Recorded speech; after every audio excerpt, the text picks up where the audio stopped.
and welcome to the Footy Mailbag. My name is Damo, and here with me, as he usually is Clarky. How are you, mate?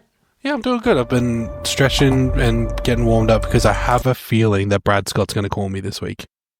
I have a feeling that there's a see a need, fill a need, and they got to have me on the shortlist, surely. Yeah, I've made sure that I've turned my phone off silent as well for that exact reason. Bit crazy down there at Tullamarine, Essendon Bombers. I don't really want to go training there if they ever need me to go training there, but I'll play if they ask. And this week's guest is Peter from Nerds for Life. How are you, mate? Thanks for joining. Thanks for having me again, Damo and Clarky. It's been a while. I'm the opposite. I've actually turned my phone off. I've already got feet and back problems. I don't need to have anything else. If they call me, I'm not playing. Yeah, if you're already injured, then Essendon's not the remedy for that. So definitely not the destination club for definitely not. Hey, how's your Supercoach year going? What's your ranking been like? How's your team been tracking? Okay, so up until round 14, I was over the moon. I was top 2K. I was averaging about 145 from my captain choices. Everything was going great. And in the last month, I've dropped about 11K spots and I'm averaging 67.5 from my captain picks from the last 4 rounds. So up until round 14, I was having a great year. Since then, it's been fun. Fun is the word. But I'm hoping for a later season bounce back, obviously. I got a little bit of carnage, not too much. Yourself? Oh, yeah. I'm in the same boat as you, Peter, where I'm just waiting for the stragglers who have given up to just drop. And then we'll shoot right back up those rankings, baby, on our way to the top. Yep. The end of season surge. Yeah. I keep having good 2 or 3 week blocks, but in between those 2 or 3 week blocks is just complete disaster. So I'll move up the rankings quite sharply, and then I will have those disaster weeks that just removes all of that progress. So my ranking has not been doing great this season, but I mean, 2026 is a new year. I can start thinking about next year pretty quickly. Can next year start, please? Yeah. It's so good that the Supercoach podcast we all know and love has already dedicated itself to talking about next year. I mean, I'm going to be honest. I said last week when we had Tom, I'm much better at giving advice than following my own advice. That's fair. My team is basically like a guinea pig for my intrusive thoughts. Yeah, you know what? You do you, baby. You do you.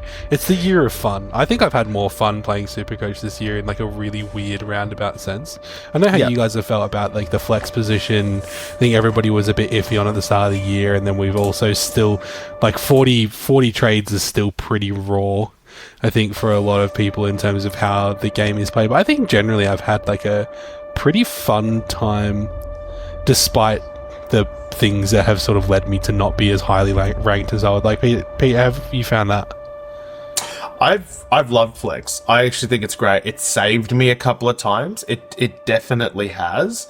It was never going to save me last week, but I actually like it. I've had a good year, as in a fun year as well. I've been very conservative this year. So this year, my trades, I just held. I just didn't do much. I just held. But my problem was I made zero money, so I had to make more trades in the back end of the year to offset no money being made. So instead of, some people are doing 2 trades to make an upgrade, I was doing 4 because I needed this for the same upgrade because I had no cash. But I've actually kind of enjoyed it. I've kind of enjoyed the primos that started slow and have come home really strong. Like a Gorn, for example, started really poorly. I've actually liked that, and I've enjoyed that. This year was the first time I held those players. Usually I'm just I get mad, I rage trade, they're gone in round 3 or round 2. I held them, and I've had a lot of fun with them. So, yeah, it's been fun. Anyway, round... What was it? Round 18 that just happened? My mind is all over the place. Football happened this week. Football happened this week. Yeah, so we'll go around. Each week, Peter, we do a what caught your eye, whether that's a Supercoach or football. Just something that caught your eye, something that piqued your interest. So yeah, Peter, what caught your eye this week? Archie Roberts. It was an interesting one. Nick Martin went down, sadly. Unfortunately, it's a season-ending injury. And Archie Roberts seemed to be the main guy to distribute out of defense. Now, I'm incredibly tempted. Like, ridiculously tempted. But also, they just brought back Dylan Shield and they brought in Archie Perkins. So does that reduce his impact? But I did like it. I did look at it, and now I'm tempted. And now I'm curious. And not like I could do anything about it. I don't have the trades to get him in, but I would love to. It feels like with Archie that he's sort of coming to the team, and even with Shield and, like you said, Perkins sort of on the sidelines. And what's happening with Mason Redmond? Is he alive? See what's he's there. Is anyone at I couldn't remember if he. Yeah. I couldn't remember which of the Essendon defenders are still injured, but like I think he came in at a really good time, and he's one of those youngsters in that Essendon side who I feel has the better job security because he's been a consistently great performer. Like he's not just been good like Angus Clark or Zach Johnson. Roberts, I feel like he's had some games where I'm like, whoa, hang on a second, like he could be like the second or third best player in this team on the right day. Yeah, I mean, you look through Archie Roberts' season and he's had like 98, 107, 101, 93, 94, 99. That was a 4-week stretch, those last 4 scores there. And then the last few weeks he's gone 94, 84, 71, 142. So he's kind of reaching that next step that he needs to get to. And I know he's on a lot of shortlists for starting teams in 2026 for people already thinking about that side of things. So he's one that people sort of have on their mind as a breakout contender for next season. I've been looking at 2026 for the last month, and he is on my shortlist. But he's also, to be honest, I could probably squeeze and get him in this year if I did a boost, if I use my final boost, and I'm very tempted. But also saying that I'm using my final boost on Archie Roberts just doesn't sound right. It just doesn't sound right. The fact that you still have a boost is pretty impressive. I was about to say, you've come to the wrong podcast if you want people to try and talk you out of that, because we're all about fun, and that sounds like one of the most fun trades you could do this week. It's one of the things where it's like, it's going to pay off, and it's either going to pay off, and I'm just going to like breeze through my Supercoach final series. It's going to be amazing. I'm going to be bragging about this for the next decade. Or it's going to suck so bad that I'm going to be regretting it for the next, whenever we talk about Supercoach in my main league. So we'll see what happens. I'll think about it. To be fair, I mean, it's kind of the sink or swim time of the year anyway. So, big move, big reward. It's true. That is true. Clarky, what about you? What caught your eye? What caught my eye this week is not so much a grand, broad-reaching Supercoach thing. I want to talk about a good friend of the pod, Jesse, who is one of my co-hosts at the Falcon. Lovely, lovely man. Does a lot of his tweeting from the Falcon Footy account. If you love footy memes, go follow us at Falcon Footy Pod. But he had, this isn't to call him out, but this is just to point out that sometimes you need to just go, I'm having a shit one. I'm having a rough week and it's okay. Because Jesse put in one of our group chats, Damo, his captain selections for the week, where he had a vice captain on Nick Dacos and a captain on Zach Merritt, and he sent us a photo of his midfield, and what he has essentially done with his captain selections is threaded the needle for picking any one of his other serviceable scores. So obviously Dacos had the 85 and Merritt had the 96, but he also owns Zach Butters 154, Bontempelli 174, Rowell 156, even Brayshaw 121, Niels 110, or Josh Dunkley's 150 are all on his field. And it's just one of those moments that I was like, that's super relatable, because that's just you made the right decision at the time that you made those selections, and you've just threaded the needle this week to some unlucky outcomes. So this isn't to call Jesse out specifically, but I just love that we got like another. I like that it happens to someone else because I know I've done that a million times myself. I've just gone, I picked the wrong guys this week. So yeah, don't beat yourself up too much, guys. It's Supercoach. It's mostly luck at this point. I mean, that kind of feeds into what caught my eye a little bit. I found that there were lots of players who we thought would do really, really well who didn't. Like, we thought Max Holmes would go to town on the Giants, and then it turns out that Bailey Smith and Max Holmes were both shut down in some way, shape, or form. So they both really didn't have great weeks. Some people even had like Lockie Whitfield in their vice captain sort of calculations, and he only got a 105, which is not too bad if that's what you were stuck with, but like it wasn't great for a captain score, especially late in the year. Like, there were just guys that probably didn't pop off where people thought they would, and then guys that popped off when, you know, the data didn't support that they would. So yeah, that's kind of what caught my eye. But there were some really good captaincy options, but then some of the other ones that looked really positive on paper just didn't pay off. Well, yeah, you could even say that the coin flip happened between Rosie and Butters, right? Rosie had the 53 and Butters 154. So there's like 100-point difference in what on paper was a kind of like, it felt like a free hit on either of them. Yeah, I mean, Rosie's was sub-affected because of the hand injury. But even before that point, he was still finding it really hard to get his points. Like, the Eagles had a plan for Connor Rosie, and he just couldn't work it out, and then got injured, so couldn't complete the game. But it didn't even look like he was on track to get a decent score. So yeah, the guys that looked like they were going to have great games just did not have great games. Yeah, Supercoach sucks, guys. I take it all back. It's not meant to be fun. It's sad. I don't know why Speaking we do this of to ourselves every year. I don't get it. That's But right, I'm also doing it again next year. Yeah, that's right, listeners. Spare a thought for your content creators at this time of the year, especially if things haven't gone their way. Yeah, so on the topic of Supercoach sucks, season-ending carnage for some coaches, with Nick Martin out for the season with an ACL, Rosie potentially out for this week at least with a hand injury. Horn Francis played with a broken foot somehow, but now he's not going to play for the rest of the year. Tuke Miller's out for 3 to 4 weeks with a hamstring, and then Tristan Sherry is out for 3 weeks because he played UFC against Melbourne on the weekend. Yeah, that ban's been upheld as well. Yeah. They went to tribunal earlier today? Yesterday.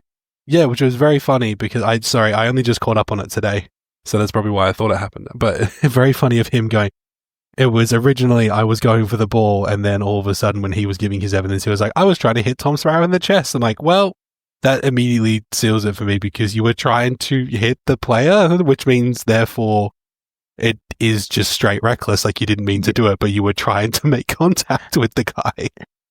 And this late in the season, Tristan Sherry out for 3 weeks. That is almost a must trade if you can. But some people have like a Thomas Sims being able to cover.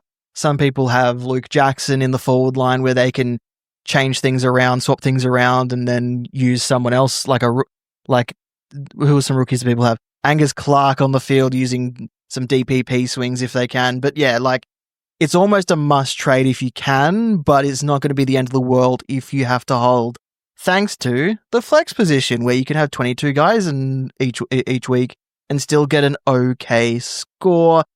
Tuke Miller is out for 3 to 4 weeks, so you can hold him if you have other issues like the other 3 guys. And then Connor Rosie as well. So Horn Francis and Nick Martin probably frame the guys that you need to probably get rid of first because they're out for the season. They're never going to return. But at 469k for Nick Martin and 438k for Jason Horn Francis, awkward prices to try and replace. Not if you're recommending trading an Archie Roberts. No, I can't do it. I've just played. I've played with my team. I've looked into it as we were going through. I'm like, nah. He's doing the math. No, it works, but mathematically it works.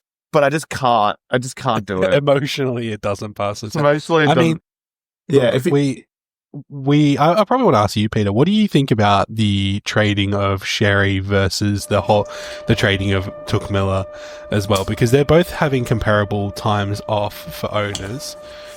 I thought Miller was out for longer. I thought so too, but I trust Damo to have done his research. Yeah, no. I think it was the initial thing was up to. The problem is if he gets a setback and then what? So Gold Coast So I've just checked Gold Coast's injury report, and it actually says 4 to 6 weeks. Okay. But Tom Morris, I think it was Tom Morris. I'm going to say Tom Morris. Tom Morris said 3 to 4 weeks. So they obviously think he could return sooner. But yeah, 4 to 6 weeks almost puts him in must-trade territory as well. But the good news is he may return before the end of the season, and you might be able to hold him if you need to. Well, but yeah, Tom Morris has a history of saying things that are fucking shit, so... But yeah, Nick Martin and Horn Francis out for the season. They are probably the priorities, and then it's Miller, and then Rosie and Cherry are probably down the bottom of the list if you have all of these guys to deal with for some unfortunate reason. I agree with that order, definitely. I actually am not opposed to holding a Cherry it depends on the team, of course, but if you've secured like top spot in your Supercoach final series or something like that, top 4, and you don't have a trade or you got only one trade left, I'm okay with holding him because worst case, you lose the first round and then you win and then you get him back and he's probably going to be fired up and then you win the next round, right? So it depends. If you're going for rank, don't do it. Don't hold him. You got to dump him. But if you're going for league, it should be okay if you're top 4 in your leagues. Yeah. It should be okay. Yeah, for sure. And just going back to their price points, they are really awkward to replace the Nick Martin and Horn Francis. Nick Martin's kind of easier because 469 you can get some pretty good defenders around that price. Even in the forward line as well, you can get some pretty good players like a Matt Kennedy. He's 5k cheaper. If you don't have Caleb Daniel for some reason, he's pretty much the same price. There's guys around that 469 that makes him far easier to replace to find an option that you're happy with. But that Horn Francis 438k price tag, you've got to really consider your options and like really dig deep into like role, fixture, all that sort of thing. And the guys that are available in that price point, almost non-existent really in terms of sellability. So it's almost, do you go up and then go down and go for someone with potential? And before the show, before we pressed record on the show, Peter, you mentioned Kitty and Coleman, 269k as an option that might open the door for some people to get like a Brody Grundy or someone with a much higher price tag, especially if Kitty Coleman returns for Brisbane this week. That it's a tactic that lots of people might consider, Peter. It is what I'm toying with myself as well. Kitty Coleman's role is really good when he's playing. We saw him score, was it like a 70-something? He scored 79 or something like that in just 60% of game time when he first came back. So if he's given a proper run at it, you could see him averaging maybe 90 for the rest of the year, which is fine considering the situation we're in.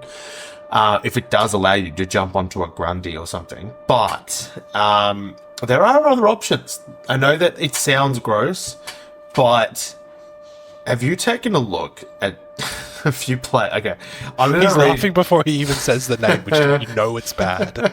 He's in my draft league, okay, and I've won 3 games in a row because I brought this guy in. I don't know why I did it as well. I think he was just playing, and I just needed a green dot, and it worked. But this guy, I'm just going to read it out, okay? This is someone that has played almost 15 years of AFL, okay? He's below Jason Horne-Francis's price, okay? He's got Carlton, St Kilda, and West Coast in his next 3, okay? So draw's not bad. He's scored 130, an 88, and a 107 in his last 3 games. Does that sound good to you? I know who you're talking about. and I did look at him when I narrowed down the prices. He was one of the first that popped up in the forward line, and I was like, interesting. Some people will consider it. We might refer to the Melbourne man for this one. Do you mind if I reveal the name?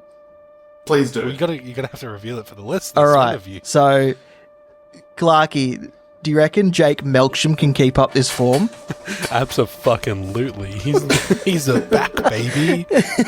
Melksham's back, and in Pog form. He has absolutely been goated the last 3 weeks. He's kicked at least 2 out of those 3 games, kicked 5 goals. He's basically the only good Melbourne forward at the moment. Although, if I can talk about just regular football for a minute, fucking love the Melbourne forward line with Jefferson and Van Rooyen in it. Van Rooyen, Melksham, and Jefferson. That's the forward line that I want to see going forward, and give those guys time to build a system together, because it's so much better.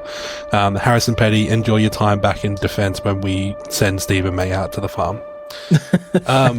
I really like Melksham, the pick, because Melbourne really want, yes, the season is over for us, but we have a statement to make where we need to win a lot of these games to avoid some of the scrutiny that we deservedly got from the start of the year. And that's kind of what this year has been about, is sort of going, we have all the pieces, we're building something new without it being a full rebuild. It's obviously underperforming. I reckon I'm baffled that we haven't re-signed him yet, because this is exactly the reason why. And I understand originally why we were giving him 1 year at a time, because the man's 87. So, and he's just come back from an ACL this year, but he was doing this well when he did his ACL last year. So I wouldn't be surprised if we re-sign him for 3 years, because fuck it, why not? If he only plays for 1 year and then coaches for the other 2, that's good with me. Yeah, I have no issues with that. But I think he can maintain this form because we need him to, quite frankly. He's the most aggressive forward that we've got. He is the guy. He is that bitch in the forward line for Melbourne. So it's so fun. Huge fun pick for sure. Yeah. But I mean, I'm one-eyed a little bit on this because I'm loving it. It's so good. And to be honest, this kind of player, this kind of price point is kind of where you have to look if you're trying to get rid of a Horn Francis and you don't have a lot of cash in the bank, and you may not have a second trade to use either.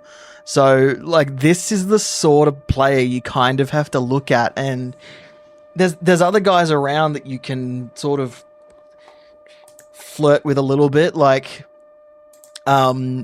he was a Supercoach stud, 5 years ago or something, but Tom Mitchell has found his way back into the Collingwood team. If you have the DPPs, you could think about it, and maybe only think about it, but he's available. He's $395K. He's alive. He's there. But yeah, it's there's such weird price points that you kind of got to get weird in this back half of the season to, fix your team, especially with 438K and 469K. It's, you either have to go down one and up the other, or just look around that price point. And to be honest, there's not a lot of options. To be quite honest, get weird with it, right, guys? Yeah. Just get weird with it. And then pretty simple with Cherry owners who want to trade. Max Gawn is only $1,500 more expensive. So I think that's pretty much just do that. And if you already have Gawn, then go for, I don't know, Lloyd Meek or Tim English or someone like that. I'm not a fan of the Meek pick, personally, to be honest. I'm so sorry. I've seen Meek being one of the most traded in players, and I just want to read out his upcoming draw. Okay? Yeah. I get it. He's come off a really good three-round average. And apart from Port Adelaide this week, he's got Carlton, so he's going up against 2 ruckmen. He's got Riley O'Brien after that, who is the best negating ruckman in the competition when it comes to points.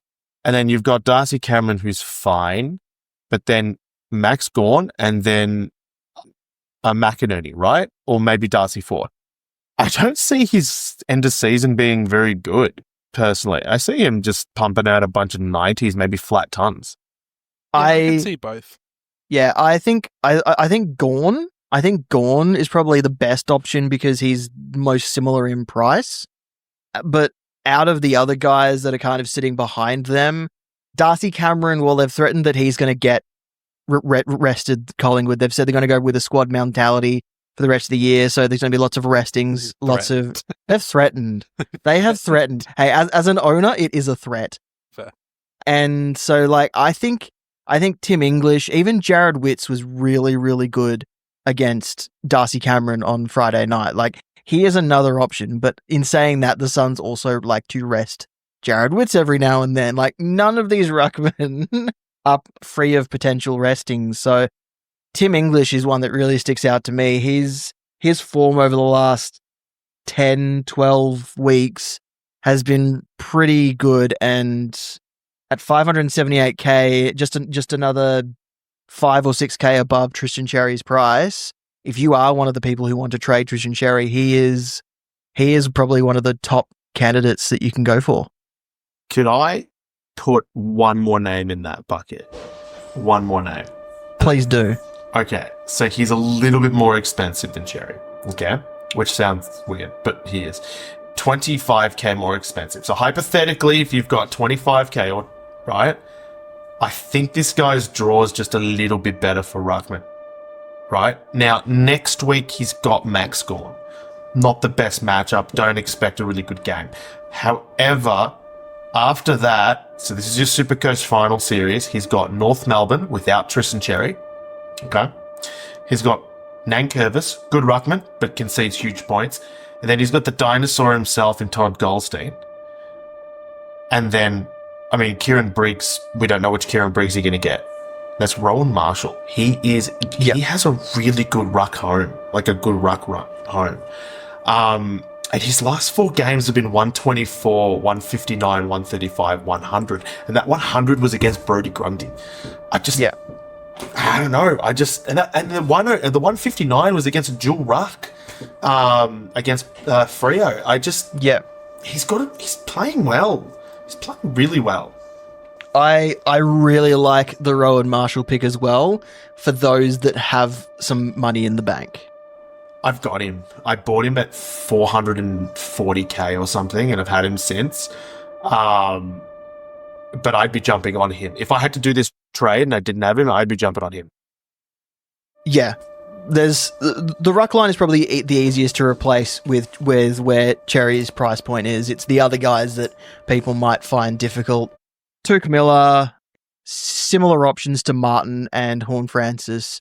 And then with Rosie even a chance to play this week, he's probably just a guy you hold and sit and wait. And if he only misses a week, then he only misses a week. But you can assess next week if it does turn out to be worse than it looks. Sounds good to me. Yeah, agreed. So with all of these injuries, some teams will be left unattended for the rest of the season. Like that's what all of this carnage has done to some people. No trades or very little trades to deal with all these injuries. Some people are going to be hoping that Supercoach puts out an announcement. Hey, we realize your teams are a bit fucked. We're going to do best 18 for the rest of the season. Like, there will be people begging for that. Not going to happen. Just look, I'm probably in the same situation. My team is to the point where it is on its last legs, but I'm still going to manage it the best I can, captaincy options, loops as best I can. Yeah, so just don't lose hope. Don't think there is no hope. You can still manage your team and you can still have fun with it for the rest of the year, because you never know what's going to happen with your rookies. You might get someone have a spike game just when you put them on field. There's lots of things that can happen throughout the back end of this season. On that, I scraped all the way to the Supercoach, my grand final in my work league last year, and really scraped.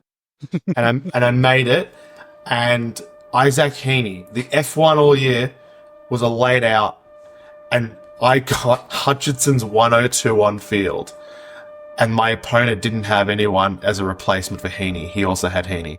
And I had Hutchinson as 102 on emergency.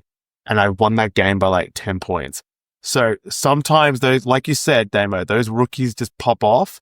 And I'm never going to forget Hutchinson's 102. Ever. Yeah. Ever. I remember that exact score. Never going to forget it. Amazing. Yeah. That guy's never going to hear the end of that as well, by the way. There is hope. We'll answer the questions in just a moment, but first, Clarky, who is your spark? That is a great question, Damo, that you ask me every other week now. And I need to bring up his stats here because I did have him and the screen has gone for me. That's fine. We're going to look at this guy. You might know him as, the curly-headed fuck who's 87 years old from Melbourne. And we've already spoken about him on this podcast. My spark for the week was Jake Melksham because I'm a Melbourne supporter and I get to pick the spark and you don't have to pick it if you don't like it. So make your own show if you don't like it. But let's talk about this man who is single-handedly keeping Melbourne afloat. He's 401k, coming off a 107, as we've already spoken about. His last three include a 130, an 88, and a 107 against Gold Coast, Adelaide, and North. We've got Carlton, St Kilda, West Coast, Western Bulldogs. So defensively can be a bit of a difficult matchup. But as I said earlier, it's just something about watching the way that Jake Melksham does his forward craft, where it's so perfectly aggressive and it's so fun to watch, and he just is that bitch right now. Melbourne have been kicking a lot better as well, particularly in the game last week, but it's been slowly improving and things are getting better, and I think he is probably someone who's at the forefront of that because we need this kind of performance from at least one of our forwards to just keep the spark and keep the hope alive. So 401k, or particularly I thought about this from a draft perspective this week, if I'm fully honest. That was my thinking of somebody who's going to be on waivers for a lot of people who are kind of sleeping on it because they go, yeah, but is he going to do it again? Honestly, roll the dice because he absolutely could. I love that this has probably been the third time in a row that we've spoken about your spark unprompted, and then I ask you for your spark, and it's like, yeah, we've already spoken about him. But hey, you're like, you mentioned earlier Jefferson and Van Rooyen. You love that pairing in your forward line. I think him benefiting from them bringing the ball to ground at the very least, just making a contest, is what has kind of been feeding his form a bit. And so I think I think he's just benefiting from you guys having a functional forward line, and it's one of the biggest. It's brought out the talent that he has, because I don't think he played like this when he was at Essendon. I don't remember him playing like this when he was at Essendon. So I think, and like even before his ACL, I don't remember him being this forward that could kick 5 goals in a game. Like, he has been put in a role that works for him with his current skill set, in his current age, in his current capacity, and it works like a treat. So yeah, like, Supercoach points aside, just the player, watching the player, just having the player to watch in your team, fun. Yeah. I mean, look, once again, I know that everybody else hasn't gotten a chance to speak about their teams, but just talking about my critiques of Melbourne, Ben Brown retired, and I miss Ben Brown dearly because he had a role that was so beneficial to the way that Melbourne played football. And although our forward line wasn't as accurate, because he played that role, which was I am the tall guy who gets it to ground.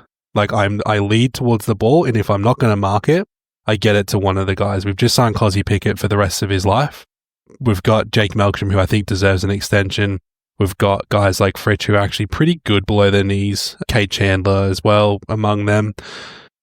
Like, actually playing talls in the forward line is going to work better for Melbourne because A, it's different, B, it's not Harry Petty, and C, it gives opportunity to these other players to be explosive, which is the whole reason that they're existing, right? Like, they're so much better, and you just watch these guys, like, Fritsch looks so much better when he's not taking a set shot.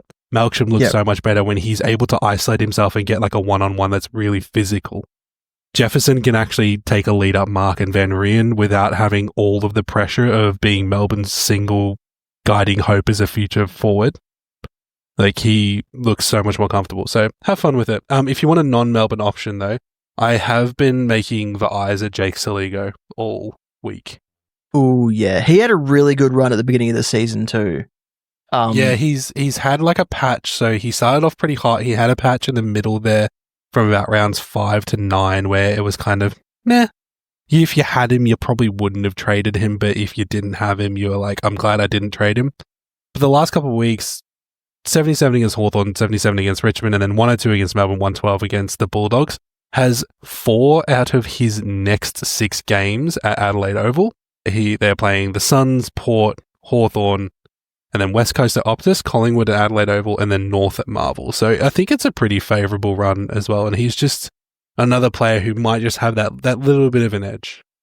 It's a good run. So Jake Melksham's 401k and Saligo 459, is 400. 459k. So yeah, good sparks. Good sparks. All right, Peter, do you have to go? Can I do a spark? You can do a spark. Yeah, Peter can do a spark. Yeah, hey. All right, I got two. I got two. Okay. First one.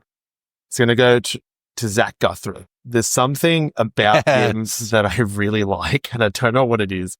And he scored 133 against Richmond, and then an 80 against the Giants, which is not amazing, I know. But again, he's got St Kilda at GMS. He's got North Melbourne. Port Adelaide's a tough matchup, but then Essendon, Sydney, and Richmond. I just feel like this guy could pop off for the end of the year. I could see him regularly hitting a ton in that period. He could average between 95 and 105 in those last 6 games, genuinely, with that run home. Peter gets the spark, Damo. Peter gets what the spark is. The spark is joy picks. It's for joy. The spark is fun. And I like that. That's why as soon as you started talking about the fun picks, and I'm like, Zach Guthrie is the one that I've had my eye on. Although Tom Mitchell, now you mentioned him too, that is definitely tempting me. But Sam Banks is the other one. Yes. Can't afford to get him though. I just can't do it. But I'm like 20 grand off, and it's really frustrating.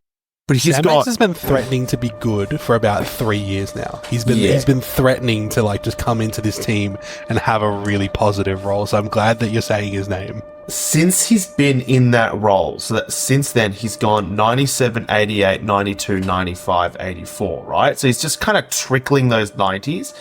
He had a really bad game against the Dogs with the 62, but Richmond got destroyed that day.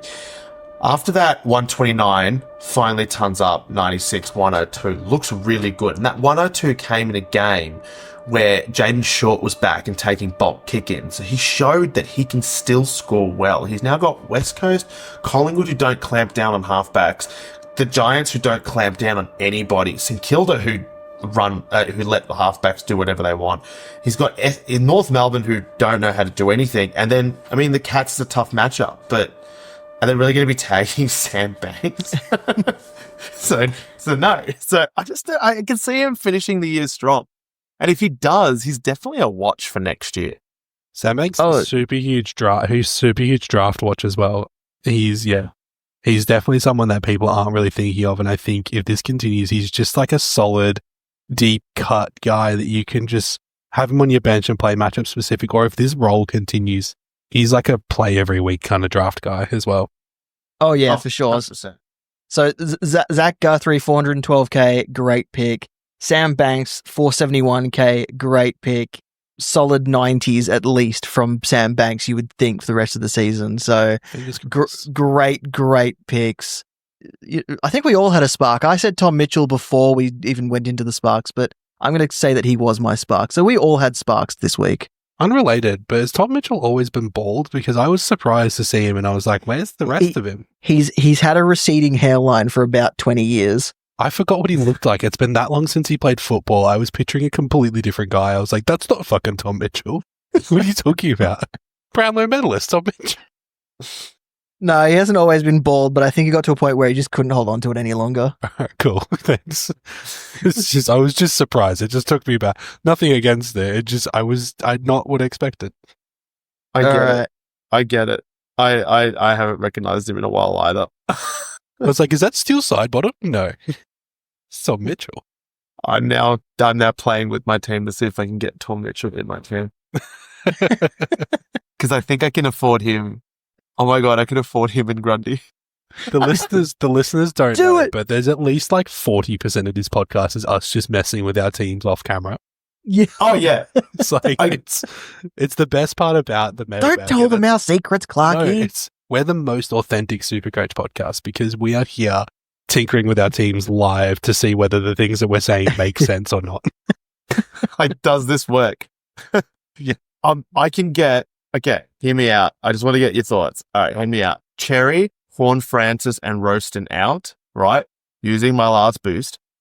Grundy, Tom Mitchell, and Cooper Harvey in. Leaves me with 47k. I love it.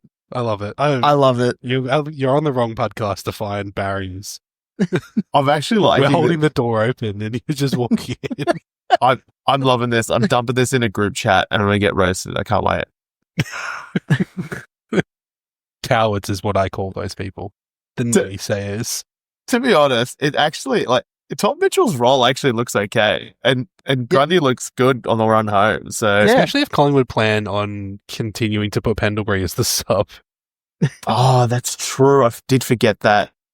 Which, still wild, but he wasn't the sub against Carlton. And Tom Mitchell still managed to score a 91. Was Pendlebury playing that game? He was, wasn't he? He was, yeah. So that's still net positive for me. It's still good. It's still good. It's still a good roll. Yeah. Oh, now I'm Follow worried. your heart, Peter. No, follow worried. your heart. Don't listen to the risks. Every trade is bad until you just do it. That's true. And then it can get worse. Every trade is bad until you can't reverse it. Yeah, I know. I'm looking at my team now and I'm like, I don't hate this. That's the most important. I've said this on the show before, and Damo, you're keeping all of this in. I've said this on the show before. The number one most important thing about Supercoach is that you look at your team and you're happy with it. Doesn't matter what we say. It doesn't matter what your group chat says. Do you look at your team and you feel happy? Yeah. That's Supercoach. That's what it's about. No, 100%. I agree. I love that. I love that logic. And I'm probably going to go with this. Yeah. Maybe. Excellent. Excellent. Do it. All right, let's get into some listener questions. Thank you to Peter for joining us for the discussion, but you've asked us questions. We should go and answer them. Clarky, put on your boots, put on your cowboy hat, grab your lasso. We're going to go out to the ranch and we're going to go and get some questions to answer. The first one comes from Snrub.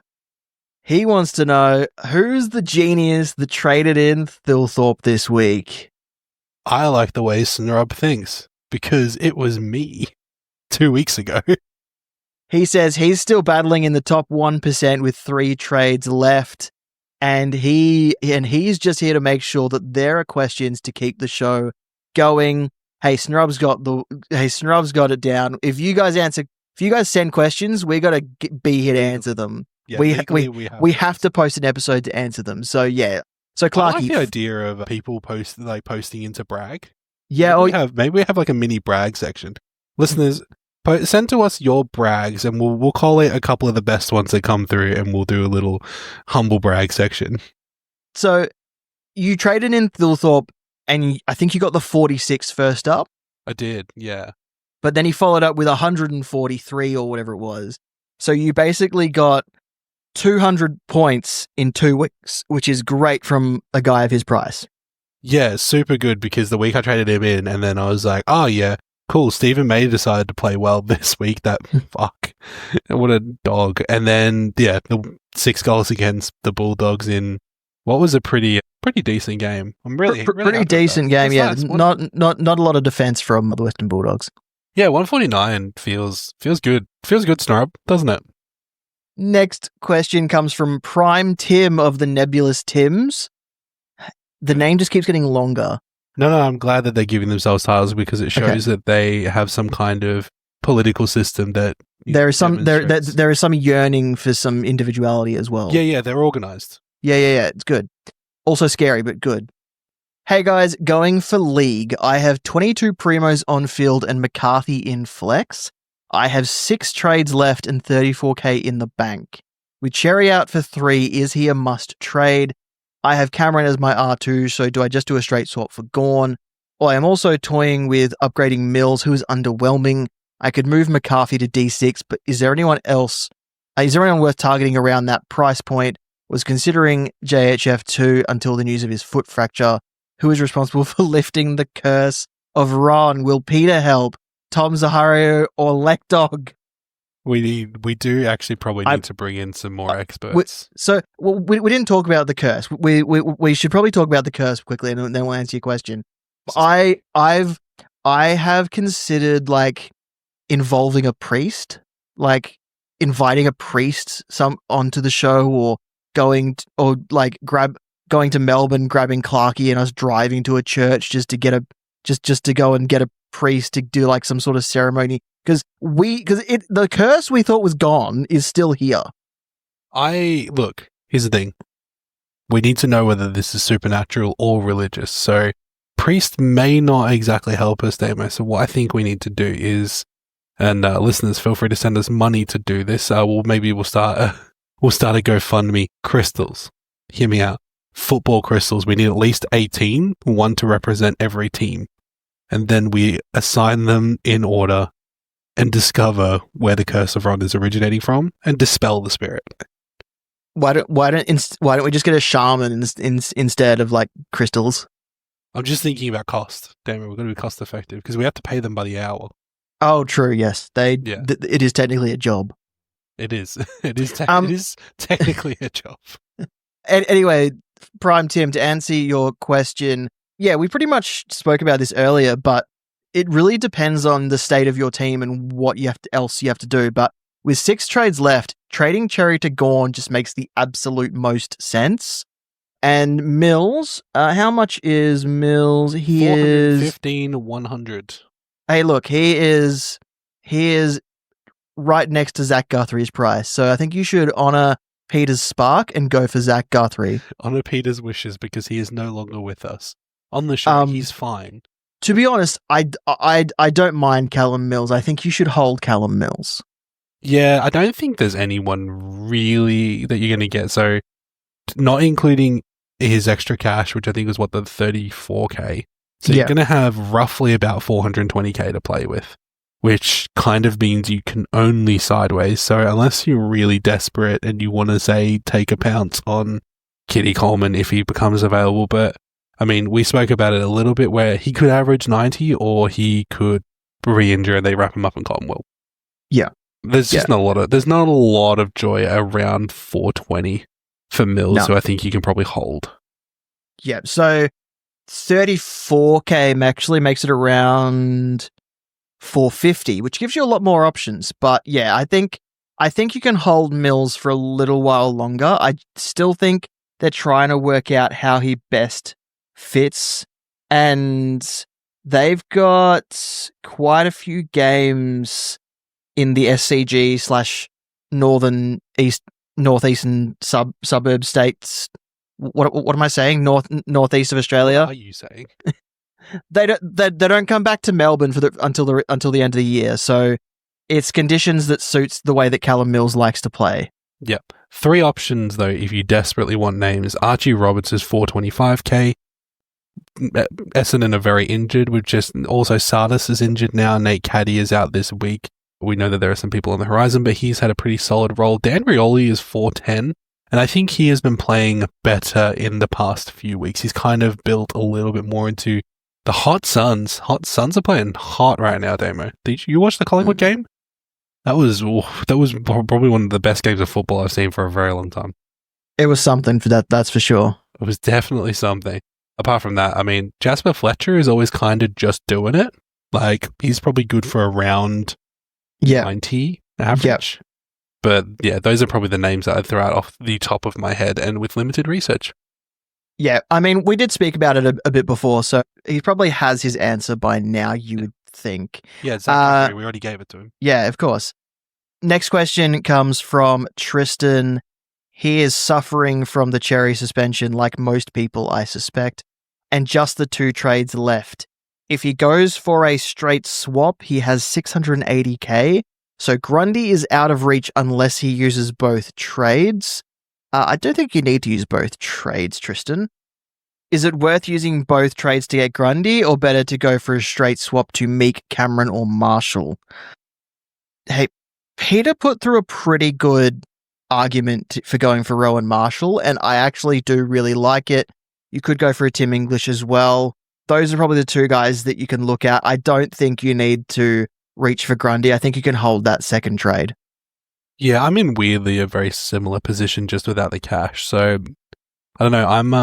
I'm also of the mindset though that you know you're overpaying for Grundy, but it is the end of the year, right? Like, yeah, it's kind of one of those things where if you are comfortable not having any trades, yeah, you go for the best available guy because you're not going to miss Zach Johnson. It's almost like it's Christmas sales where they say things are cheaper, but they're not cheaper. But because it's on someone's Christmas list and it's the only thing they want, you have to buy it for them. Yeah. But I do agree. We've got some good arguments for Marshall. We've got some on both sides for Meek. Yep. Yeah, I think English as well is a good shout. He's been playing a lot better since he's had proper backup in Sam Darcy. So, yeah. English is one of the weird ones that seems to score better when he's not doing it by himself. Yeah, because he gets tired. He looks tired by the end of games sometimes. He looks like he really feels that pain. And that's probably because he's a very slender man. Oh, yeah. He's got some real long proportions. He, respectfully, he looks long when you look at him. So yeah, Tristan, I think just go for a Marshall or someone along those lines. Don't need to use the second trade. He ends his question by saying, "Thanks a ton for the extremely entertaining and informative shows every week." Hey, you're welcome, Tristan. You're welcome. We love you. Next question comes from Brad. 4 trades left and a boost. He also has a boost. Wow. He is rank 112 overall with Cherry, Jason Horn-Francis, and Rosie. Holding Rosie, but who would you trade JHF to for 440k? Bailey Humphrey is all I can come up with. Don't really want to use a third trade and go down to 1, but it could allow me to afford McRae, Track, or Warner. Thoughts? That's really tough, is my first thought. That's a really tough position to be in. Because, obviously... It has to be in the forward line by the sound of the question. Yeah. So are they... I wonder if Brad's holding Sherry. Or he just already knows who Sherry is going to become. How much is Horn Francis? How much is the horny one? Horn Francis, 438k. So there's a few guys I like around that price point. Ben Keys at 427k. I really like him. Peter spoke about Adelaide Oval, the run that Adelaide have at the Oval over the last few weeks of the season. Jeremy Cameron is coming up against some really easy teams along this backstretch, and he's going for another Coleman. He is another guy that you could potentially swing to. Bailey Humphrey is one that's kind of got back into form, but it looks like he's mostly scoring between the 80s and 90s, so he's going to be one of those guys that is kind of annoying to own. Shea Bolton, the role isn't going to change. It's just whether he gets on the end of the scoreboard or not. So I would say that he's an option that you could potentially go for. Those are kind of the guys that stick out to me the most. Just looking at it here, there's not. This is the thing, right? Because you're so highly ranked, Brad. I don't really like, as much as you know, I'm very much on the fun suggestions. I don't want to recommend somebody who is too much of a roller coaster, but I will say that I have some positive feelings about Jack Ross. However, he also is as capable of putting up 110 as he is of putting up 40, which is just too much of a variance, I think, for any one person to take on. Yeah, but to be honest, at that price point, that's what you're going to get, unfortunately. He's got the role, and it's kind of looking like he's got the role that he's going to have consistently in like 2 years. Yeah. You know, like that's kind of what it feels like with Jack Ross. Yeah. Which is, like it's a tough sell. Yeah, to be honest, I think you should exhaust all your options trying to only go for someone about 440k before you use a third trade, because actually this is his last chance to use a boost, really, because he'll have a boost left and only 2 trades. So does he use the boost now to not leave it in the bank? The problem is that it's I think Mm, I don't want to speak for Brad, but maybe it's a security thing of I'd rather have 2 up my sleeve than 1. yeah. Which Yeah. is not about the boost, it's about Well, the trade. yeah. There's 6 weeks left, 7 weeks left. So like having 2 trades is probably safer as well. So yeah, try to only use 2. Try to only use 2. Jake Malcolm still exists though, because I got to be true to who I am. Go for Clarky Spark. He's another option. Please don't put that on me, Brad. You're doing so well by only, I'm assuming, partially using my good vibes, not advice. Next question comes from Ben. Hey, Legends, need some advice on my last 2 trades. Need to get rid of Horny Frank and the Big X. Have 27k in the bank, thinking of Meek and Rankin, but want the experts' advice in case I'm missing something. No, I don't think you're missing anything. I think those are good trades. Yeah, I think Meek and Rankin is a good combo, as much as we have our doubts about Meek. But I think, how comparable is Meek to Marshall? About 60k in difference. Yeah, okay. Yeah, Meek and Rankin then works. Yeah. It's a net positive. I think Meek and Rankin is good. You're kind of splitting the difference and getting 2 players that are worth getting in rather than going expensive and then ruffling through the bargain bin. So yeah. I like those trades, Ben. Next question comes from new dad Matt. Hey, congrats. Congrats, Matt. New dad. Hi guys, I have 4 trades left, including 1 boost available and 65k in the bank. Cherry and Rosie as the players not available this week, Tom McCarthy in flex, Jackson as a forward. Any suggestions from the mailbag team on how to manage the remaining 4 trades? Keep trades up my sleeves or go all in with a boost this week? So kind of in the same situation as Brad earlier. He also wants to know, he also says, I am playing for overall and to have a go at the weekly prize. Would love your suggestions, but have a fun option for your fun consideration as well. Yes. You know what? Our listeners So, get this show. Fun option 1 is Cherry to Meek, Rosie to Josh Dacos, and TDK to Brian Myers, swinging Jackson into the ruck line. Or fun option 2 is Cherry to Grundy and Rosie to Jasper Fletcher. Those are both extremely fun. Dan Houston is injured, which makes me think Josh Dacos maybe has a few more stonks to go up because he scored all those points in this last game after being moved into the midfield, but he plays predominantly out of the back line. So my biggest issue with Josh Dacos is if they decide, hey, last week he did so well in the midfield, why don't we put him in the midfield again? Dockers are the hardest matchup for midfielders, one of the hardest matchups for midfielders at the moment. So I don't see that 140 point quarter recurring or anything close to that. I think he's going to get back down to his 95, 105 kind of scoring, which is great because that's kind of what you want from a guy in his role. But yeah, I think fun option 2 speaks to me more. I think if we're sort of not looking at the fun options, I think holding Rosie might just be better long term.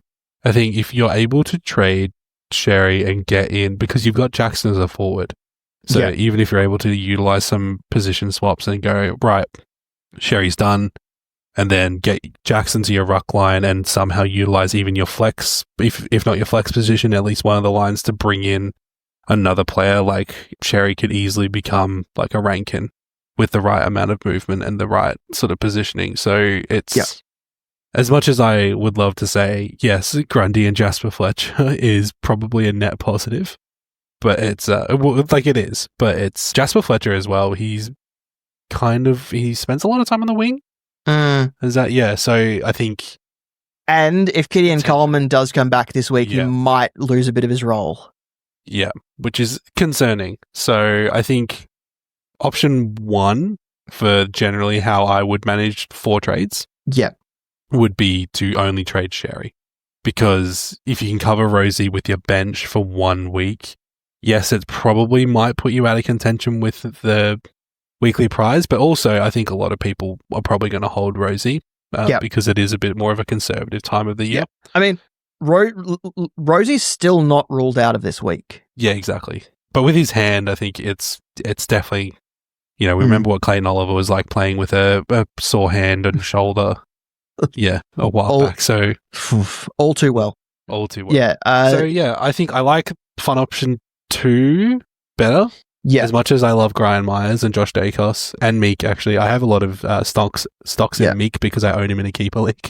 But yeah, I think Fun Option 2 is probably my preferred. Maybe not Jasper Fletcher though, but ultimately my advice would be to be conservative with those trades until you absolutely need to cash them out. Yeah. Because you can probably do some fun stuff with them in the coming weeks if you hold them. Yeah, for sure. I think I agree with that as well. Next question comes from Josh. Hey guys, thanks in advance for your advice. Appreciate what you guys do. Thanks, Josh. Have a two-parter for your consideration. I have Cherry, Rosie, and Horn Francer trifecta, and with only 2 trades left. Rosie's hand worries me, and with Port being 1 loss away from no finals, they could put him on ice until fully healed. 1, could I carry Cherry's donut knowing that he's definitely coming back and trade Rosie instead? If going with Cherry and Horn, which of the following options do you think has the most upside? Briggs and McRae, Nank and Myers or Pickett, Meek, Kennedy, Warner, Thilthorpe, Parker, Cameron, Grundy, Dewar, Shanahan, Martin. Personally, I'm leaning towards Grundy, as you're not just trading in 1 Grundy score per week. It's like you're trading in 2 Grundy scores per week with that run home. Look, I'm going to be honest. I think he needs to... So, like we said, Connor Rosie is not ruled out of this week yet. They still think that he's a chance to play, which makes me think it's only going to be the 1 week if he misses at all. So, maybe going for Grundy is a good idea, but it does mean that you go for a pretty cheap option to cover the rest of your team where they are going to be your 23rd score most weeks out of the last month. Martin, I am assuming, is Jack Martin? Well, it's definitely not Nick. Correct. And Dustin has retired. So Jack Martin actually seems like... So I like the Grundy Jack Martin combo, if that's the direction you want to go down. Otherwise, I think Meek and Kennedy, Warner, Thilthorpe, Parker, Cameron is probably the one I prefer out of the others that you have thrown up there. So I think Meek and Kennedy is probably the one I would go for as there. But yeah, Grundy and Martin is probably the other one that I don't mind the look of either. Yeah, I think Grundy and Martin would probably be my choice, I think, as much as I would love to encourage the picking of Nankervis and Myers/Pickett. I just think Martin's been pretty solid since returning as well, which I think should absolutely be noted. He's probably averaged about 70 the last couple of games. I think he's currently averaging 66 overall, but he's had put together a couple of like serviceable scores, so the variation in scoring is probably not going to be super insane. It's not like you're bringing in a guy at 274 who's averaging 50, you know? Yep. Yeah, that'd probably be my pick of the lot. Yeah, I think I'm leaning towards that as well. So yeah, hopefully that helps you, Josh. Next question comes from Liam. Hey guys, thanks for all the Supercoach content. You're welcome, Liam. I have a quick question. I want to upgrade Roberts to a decent D6. However, I only have 430k. If I trade Archer Reed to Blackiston, I can get most players. However, I'm not sure how good his job security is. I know Essendon's rucks are both out, but I really don't want to waste a trade this late in the season. With Essendon's injury list, Blackiston's probably going to play more games than not, just because he's available and alive and upstanding. But yeah, so I don't think his job security is the issue. It's probably his scoring that's probably more going to be the issue. But if you can get Blackiston and then pretty much anyone else, then I think that's the way to go. And you said you can afford pretty much anyone. So if you don't have Nazaya Wanganeen Malera, that's where you probably should go. Otherwise, Jack Sinclair's coming back into some form. He's 483k. Jordan Clark also as well. Bailey Dale, Josh Dacos, Harry Sheasel. There's plenty of options. I'm sure you know who you want to go for once you have the extra cash. Yeah, I can agree with that. I think, yeah, I don't know. I do feel like there's a part of me that says bad vibes to trade in Blackiston, knowing that Todd Goldstein exists as well. Keep in mind, though, Blackiston has been playing key defense. Yeah, which is, I guess, once again, meets the criteria of alive. Yeah. But yeah, I think probably the benefit of being able to get most players probably outweighs that to upgrade Robert. Yeah. So yeah, I'm in agreement with that on you, but I think, if you could probably make an argument that there's some options around 430 in the defense that we've kind of spoken about already that have similar upside, right? Unless you're getting one of the top, say, 8 defenders. I mean, you've spoken about Daniel Rioli at 410. There's also Christian Salem at 406. Even Darcy Wilmot at 390k is in some pretty good form as well. So, there's options around that price point. But I think if you can get anyone who, is up to the top end, but just by doing that extra trade, then it's pretty much down to what you feel comfortable with doing. Don't let Blackson's job security get into the way because it should be okay. Con's question is Jack McRae versus Isaac Rankin as a trade-in. I like Isaac Rankin better because he is not used as a tagger randomly. I like Isaac Rankin better because I like Isaac Rankin better. He's more fun to watch. Yeah. He's pretty cheap. He's underpriced. And McRae has not quite been the same since coming back because St Kilda are grasping at straws. Yep. So Isaac Rankin, Adelaide have more to play for as well. So, Isaac Rankin. And he gets those impact points that we talk about. Like the absolutely A1 impact player. Yeah. All right. Next question comes from Troy. Do metrics taper off towards the end of the season when people run out of trades? Would you, so us as content creators, prefer it if people had more trades to keep interest up? That's a really okay. So an interesting question. So for metrics, I can only see downloads, which is only credited to a few platforms. And yes, the metrics do taper off by about 30%. So we usually get a pretty good number in the first half up until the end of the buys. And then after the buys, we probably lose about 30% of listeners, which is, makes sense. I would say after the buys, I probably lose 30% of interest in Supercoach because I don't have any trades left. So, it makes perfect sense to me. But so yeah, like as content creators, would we prefer if people had more trades to keep interest up? Yeah, but the trades is what makes the game so interesting because you look at the fantasy side of things where they get 2 trades a week, use them or lose them. And that content just goes year on year and people still get tired of that kind of content because it's the same thing over and over and over again. The trouble is as well is even if you add in more trades, another reason that interest wanes in a lot of people is kind of, as we've said in this episode, whether or not you're going to win the 50k or even have a shot at winning the 50k. Probably about 4 rounds ago, you kind of know if you're in the ballpark to shoot that far up. So the people that are left over are the people who are playing for leagues, but it also includes the people who are maybe playing Supercoach for the first time and aren't going well in their league. Or the people who play draft. We don't get a lot of draft questions. Which Game and I play a lot of draft ourselves, and that's fine. We're not the draft doctors, we're not specific. We're not saying, hey, if you should look at us for draft content. But I think we have always typically had a focus on Classic, and I think adding more trades would change the dynamic of the game in a way that isn't meaningful. Like you kind of know if you're a sniff or not, and that's the main thing that a lot of content creators for Supercoach, which you probably know, focused on people who are playing for overall generally. Like it's the way that the content is framed, and this isn't a shot or a critique on any of the great content that's out there, but I think a lot of people position their content in a way that is framed for people who are looking to win the top prize. Yeah, and that's great. But yeah, interest is always going to wane. The amount of trades I think is irrespective to that, and that's fine.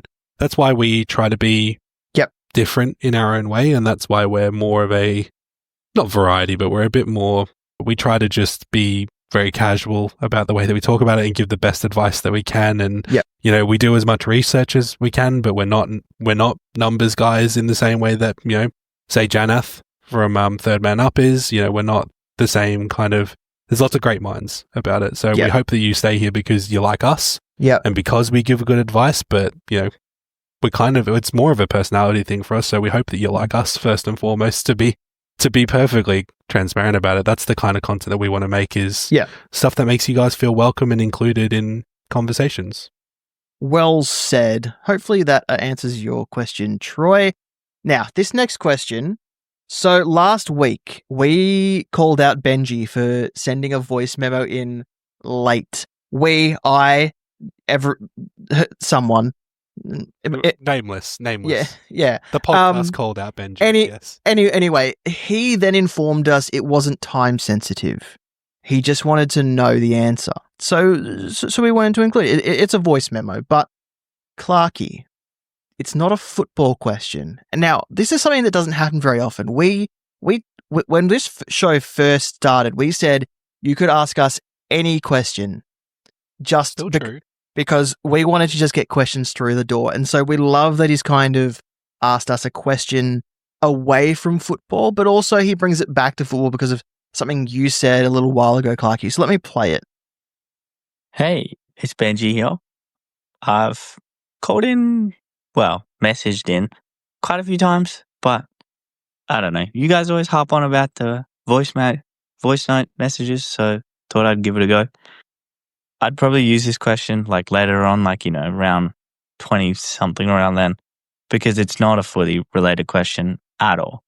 But in round 16, Clarky, you were talking about listening to an album instead of watching the football. And I just had a question, which was, what is your favorite album of all time? I'll start. My favorite album of all time is Go Farther Enlighten Us by Gang of Youths. And the reason I love this album is because it was really just the first album that I've ever really fell in love with. And it's because of my mum, who just made me listen to this album over and over again. And I don't know, it just, listening to it so many times made me fall in love with it every single time. And if you listen to the words, you can listen to the music, like there's so many different ways you can listen to this album, and it's still the perfect album every time you listen to it. So if you haven't listened to it, please, I would highly recommend that you go listen to it. Dave LaPepe is just a lyrical genius, and Gang of Youths, all of their music is incredible. Also, it's like my type of music, so I guess that makes me a basic Triple J fan, but hate on me if you want. I also, I don't know, I'm someone who loves singing when I'm cooking, singing in the shower, so it's a great album to do that too. So yeah, let me know what album you guys like. Cool. Thanks, Benji. Okay, so first part of this is I love that question. Second part is I love that he gave his own backstory and gave us his own answer. I think we could probably, if we wanted to, Damo and I could definitely do a music offshoot series. Oh, yeah. not just a completely separate, probably not a separate podcast. All right. Yeah. So, Clarky, he specifically asked you, so you can answer first. Favorite album of all time?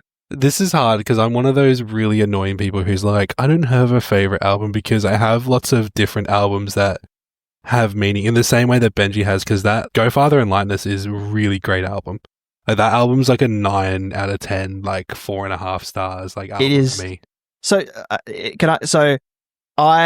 recently Triple J did the voting for the hottest 100 Australian songs of all time. I believe the countdown has happened or is about to happen or something along those lines. But I had to put a Gang of Youths song in that voting list because I feel like building that list without one of their songs in it is just wrong for Australian music. So yeah, I love that album. I think that album is fantastic. It is not one of my favorite albums of all time, but it is very, very close. I'm going to be very upset in the top 100 where I think we all kind of know what the top, like definitely at least 50% of the top 10 is going to be because people are voting with Australiana nostalgia in it. And Xanadu isn't going to be in the countdown, and that upsets me because that's a great song. But like I really love, thank you for sharing that story, Benji. Like it means a lot, because I think that like there's a few different answers for me. I could talk about an album that just really like it grabbed my brain by like both sides and like squeezed it until it could no more. And that was Sigh No More by Mumford & Sons. I specifically remember seeing the music video for Little Lion Man, and I had the same experience when I discovered anime by seeing an episode of Cowboy Bebop, where just something changed in my brain chemistry where I was like, this is scratching an it, right? Like this is really scratching. And Sigh No More is a fantastic album. I'm a big fan of Coheed and Cambria. Vaxxus 2 was my most listened to album the year it came out, which I believe was 2022, a couple of years ago now. Vaxxus 2 was fantastic. I also have a lot of nostalgia for Frank Zappa, specifically his greatest hits, which was called Strictly Commercial, because my dad was a big Frank Zappa fan. And I just remember so many mornings waking up hearing Peaches and Regal, which is the first album on that track, and I was like, cool, Dad's awake. And my dad passed in 2017, but like that was something that we kind of shared, where it was like this weird out there like acid jazz, but also Frank Zappa was a composer. But I'm actually like I really enjoy listening to all kinds of music. I actually really enjoy hearing what other people's favorite music is so that I can listen to it. But if that gives you any kind of insight into the things that I like, those are probably three of my top albums, but the list could go on and on. But Damo, what about you? Yeah, so, I mean, you kind of alluded to it. Like, outside of football, music is one of my greatest escapes. So I could tell you about every album I've ever listened to almost, and mount a case that is my favorite album of all time. But in reality, I probably have two that stand out to me every time someone asks this question. And then I can tell you what my current album of the year is. So an album that was released this year that is currently one of my favorite recent releases, which probably might end up one of my favorite albums of all time. It is that fantastic. So Rush's Moving Pictures is probably one of my top albums of all time. The opener of Tom Sawyer, going into Limelight halfway down the track list, ending with Vital Signs. It is one of the most perfect rock albums. Just the way it all comes together is fantastic. Guaranteed, like, spine-tingling moments from the moment you turn it on to the moment you end it, and you just want to replay it over and over again. Great album. The second album that I have in my list that always comes to mind when people ask me what my favorite album of all time is Manchester Orchestra's Mean Everything to Nothing. So it's an album that kind of spans most genres in kind of the rockscape, the rock sort of landscape, where he's got some that are really quiet, some that are a bit punky, some that are a bit rocky, some that are, all that sort of thing. But the whole album just comes together seamlessly, and you can't really separate the tracks, especially after about halfway down the track list. But that album, especially the song Shake It Out, is one of my favorite songs of all time, at least. Even if I do fall out of love every now and then with the album. And then my album of the year, I could not stop replaying this album when it came out earlier this year. Bon Ivar's Sable Fable. That album just completely blew my mind. So he used to be like folky, kind of hid behind an acoustic guitar for a long time, but he's recently experimented with kind of electronic elements and all that. And some of his albums kind of got a bit weird, but this last one, he has struck the perfect balance. And every time I listen to this album, I hear something totally different that just makes me go, wow. So, yeah, so Rush's Moving Pictures is probably top of my list. But if we're talking about recent albums or albums released in the last 20 years or so, Manchester Orchestra's Mean Everything to Nothing. And then this year, Bon Ivar's Sable Fable. Fantastic. Go listen to it. It's like it is one of those albums where you need to be somewhere where you can't change the track. So like listen to the whole thing front to back. Like I said, we could do a whole podcast of this. Like It's, And it's maybe we weird. do. And maybe we do. Yeah, if you maybe guys we want do. if you guys want one, we will do one. But don't worry about being Triple J coded, Benji, because one of my favorite bands of all time is Ballpark Music. I'm also a big fan of the Wombats. So I watch anime, and there was a song that came out by a group called Creepy Nuts, who are like a Japanese like hip hop rap duo. They had a hit song that was the opening for one of those shows, and they released an album this year that has some absolute bangers on it that I listen to. Like, it could go on and on. Two Door Cinema Club, I'm a big fan of. I am 30, so I grew up in the middle of like the rise of nu metal and pop punk. So, like, if you put on Mayday Parade, good chance I'm going to start bopping. So, big fan of pop as well, actually. If we want to talk about great albums I've listened to this year. Yeah. I know what you're going to talk about, yeah. Yeah, Who's Gonna Look After the Dogs? The album, fantastic. Like, yeah. Go check that out if you want something to listen to that came out this year. Yeah. Anyway, back to Supercoach. Thank you so much for your question, Benji, but wow, we went on a massive tangent. Yeah, hey, do you guys want a post-season music episode? Send in your requests and we'll listen to your greatest albums. Actually, Damo, I'll recommend this to you. If you are into Rush and the 2112, I found a rap version of that by Deltron 3030. They had a song on one of the Tony Hawk games, which is how I found them, because I was going through those old soundtracks to be like, maybe I should go listen to more of these guys on my spreadsheet. Whole album, it's just like a hip-hop opera. Go check it out. Listeners, go check it out. Really good. The main rapper for that is the guy who did the rap verse on Clint Eastwood by the Gorillaz. Okay. Yeah. I'll look out for it. Anyway, sorry. Yeah. Thanks, anyway, Benji. We love you. Thank you so much for writing in all the time as well. Benji, Tristan, I know you've been writing in really consistently. Con, Troy, like the Nebulous Tims, the Multiverse Jareds, who may not be Multiverse Jareds. Yeah. Thank you so much to all of you guys. I don't know if we thank you guys enough for all writing in. You don't have to, but you do, and we'll always be here to answer your questions. Let's wrap up this podcast. We've been talking for way too long. Keep a lookout for the traffic lights. They'll be posted on Thursday after teams drop. You know how they work. Round 20 is the last one. So soak them up while I'm still dropping them. Who's your vice captain and captain for this week, Clarky? I have got a few options this week because I'm trying to see if I can get Brody Grundy. If I can get Brody Grundy is probably my captain for the week with no Tristan Sherry. My vice captain is probably going to fall to, if I can just see the game order here, because the Supercoach website is doing me dirty, Damo, to make sure I've got them in the correct order. But I absolutely do not mind, a vice captain on Brody Grundy with possibly a captain on Maximum Gorn, just because that feels good. Yep. I love that. That's where I'm landing. My vice captain is Lockie Whitfield against Essendon on Thursday night. I'm vice captaining in the first game of the round, but I think the opponent calls for it.